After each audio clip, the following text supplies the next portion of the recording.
My father raised both my brother and I to be generous and to support different causes. We were brought up in the church. We were raised that, you know, God blesses you so you can bless others, and we're in this trucking business for a reason, not just to make money or to serve the public, but to also, you know, do stuff for the community, and that's the way he raised us. And, you know, because I'm a Christian and I believe that Jesus put us in this position for a reason, people get blessed so they can bless others. We have a responsibility, I have a responsibility, to help those people that are in need.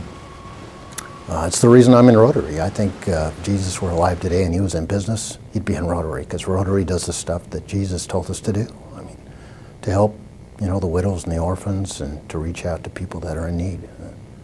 I think we need to do that rather than government, and I think we in Rotary do a much better job than government, and if we did a better job of doing that, government wouldn't have to do it. And so that's why I do it.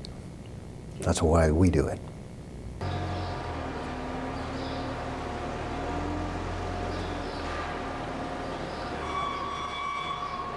The Vanderpools are a great example of a group of people that lead by example.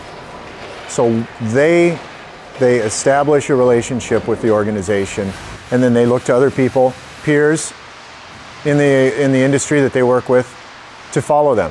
And they urge people to follow them and get them involved. But I think the most critical thing about what the family does is they actually want to do the work that they want other people to do.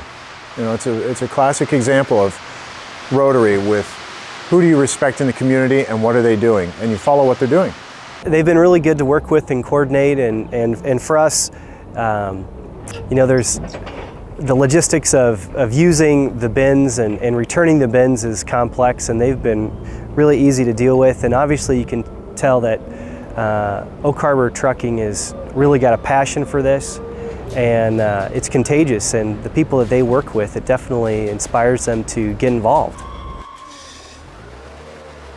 Stemilt is another great example of a group that leads by example in the industry. Stemilt's the largest apple manufacturer packer in the United States. And what they've done just in this past year is donated somewhere in the neighborhood of 900,000, nearly 1 million pounds of apples that are going into the food banks across Washington State.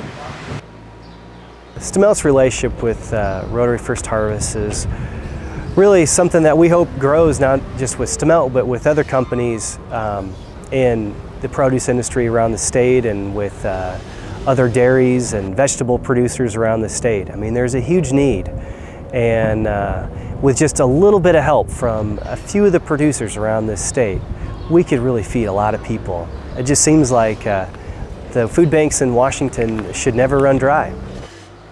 Currently, I think we're hauling about 1 million pounds of food a year coming back, so 15, 20 years, that's probably at least 15 million pounds of food that would have been destroyed. You know, it wouldn't have been used because it was food they couldn't sell anymore. It was still good food, but it was going to just get plowed under. And so we had the opportunity to bring it back here and bring it to Northwest Harvest, or Food Lifeline, and where it got distributed to food banks and got to families that needed food, that were hungry. It was just a great opportunity for us to serve the community, and a great project for Rotary to be involved in.